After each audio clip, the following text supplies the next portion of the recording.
Welcome. In front of me is a Samsung Galaxy S23 Plus, and today I will show you how you can import your contacts from the SIM card to the device.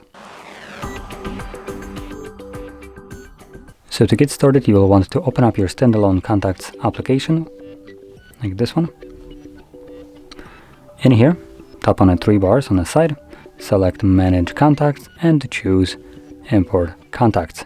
This will give you a couple options where you can import your contacts from. I'll be choosing SIM card.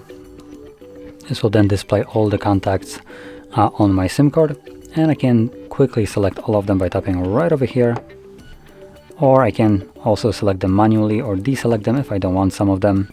From there, click on Done and choose where you want to import contacts to. Now it gives us a couple options right here.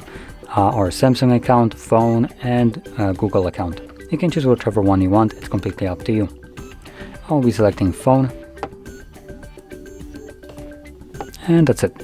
So the contacts have been imported, and when we go back, we should see them now in our list.